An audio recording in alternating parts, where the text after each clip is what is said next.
Con su muerte, Jacques Bernat de Molay se convirtió en el verdadero príncipe de la cristiandad. Bienvenidos a conocer la historia oculta.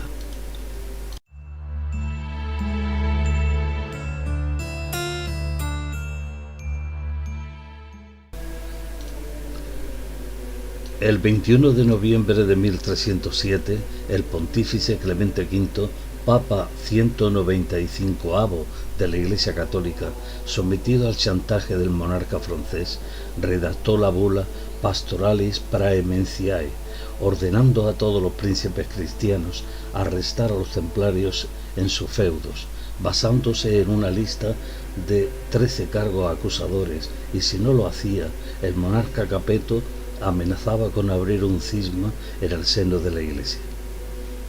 Mientras tanto, Jacques de Molay y 70 caballeros templarios, procedentes de diferentes encomiendas francesas, tras ser apresados por los soldados de Felipe IV, cargados de cadenas, fueron sometidos a las más crueles torturas, primero en los sótanos de la puerta de Tours de la Bastida de Domme en el Perior.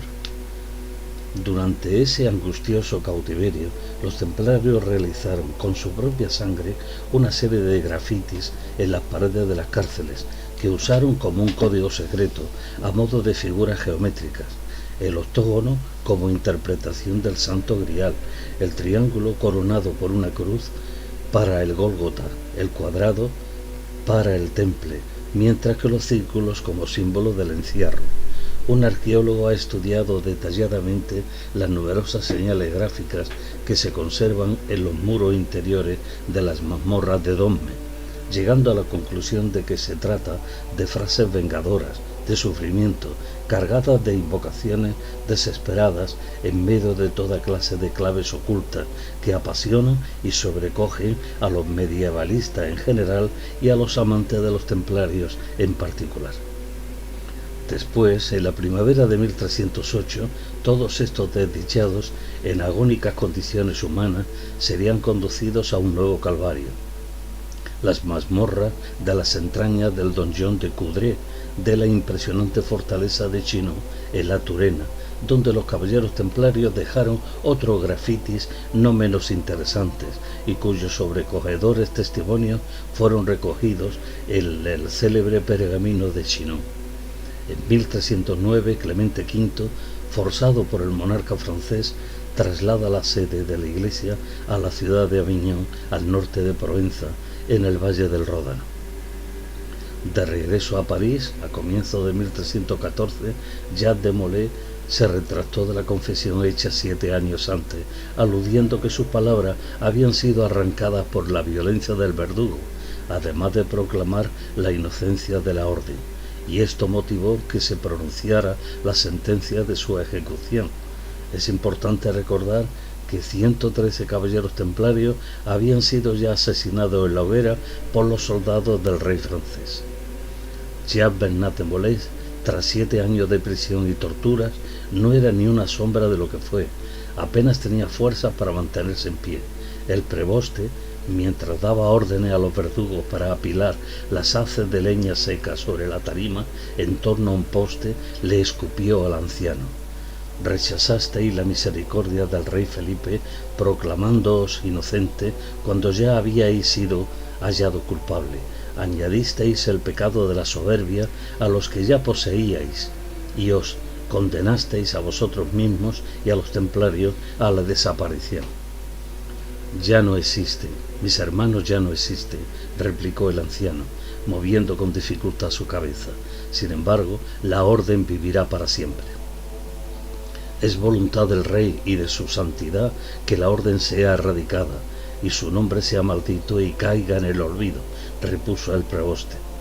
«Felipe y Clemente me matarán, pero no me impedirán morir con la cruz en el lugar donde siempre ha estado», añadió el anciano, mientras se despojaba una parte de la deshilachada y mugrienta túnica, que era todo cuanto podía vestir, y dejaba ver la cruz del temple que relucía en su pecho, salpicada de sangre y pus sobre las heridas cubiertas de gusanos. «Sea pues, morir con la cruz y que la orden muera con vos, exclamó el preboste, mirando con desprecio al reo y haciendo un gesto al verdugo.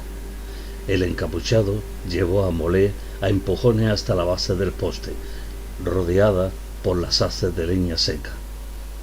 Al momento, el gran maestre del temple pidió al preboste que se aproximara. «Me gustaría morir mirando a Notre Dame», dijo. El preboste, a regañadientes, se lo aprobó, dando la orden a los esbirros para que giraran la posición de los haces de leña y ataron a Molé al poste, y un verdugo se aproximó con un haz de leña húmeda para colocarla en los pies del ilustre preso, pero el preboste lo prohibió, al no concederle la venia de morir antes por efecto del humo y dejar que fuesen las llamas las que devorasen el famélico cuerpo del anciano. No tardó en acercarse un torturador con la antorcha encendida en la mano. Era un amanecer grisáceo con un sol en forma de bola de fuego anaranjada que cubría con tonalidades frías el cielo de París. No tardó en prenderse la base de la pira y fue cuando Jean Bernat de Molé encontró fuerza de flaqueza para exclamar al viento: «Dieu vengera notre mort», pronunció con voz cortada el anciano, y de su garganta seca antes de tomar aire repitió a gritos proclamando su inocencia y la de sus hermanos. En aquel momento, Jacques de Molé, a pesar de sus dramáticas circunstancias, volvió a convertirse en el verdadero príncipe de la cristiandad y añadió: «Pagarás por la sangre de los inocentes, Felipe, rey blasfemo, y tú, Clemente, traidor a tu iglesia. Dios vengará nuestra muerte y ambos estaréis muertos antes de un año. Os emplazo a los dos ante el tribunal de Dios». El eco de esta maldición convertida en presagio retumbó en el aire, haciendo que se elevaran al vuelo las palomas que anidaban en las górgolas de Notre Dame. Jacques de Molé fue quemado vivo por no perdonar la deuda del rey francés. En el plazo de un año esa maldición se cumplió.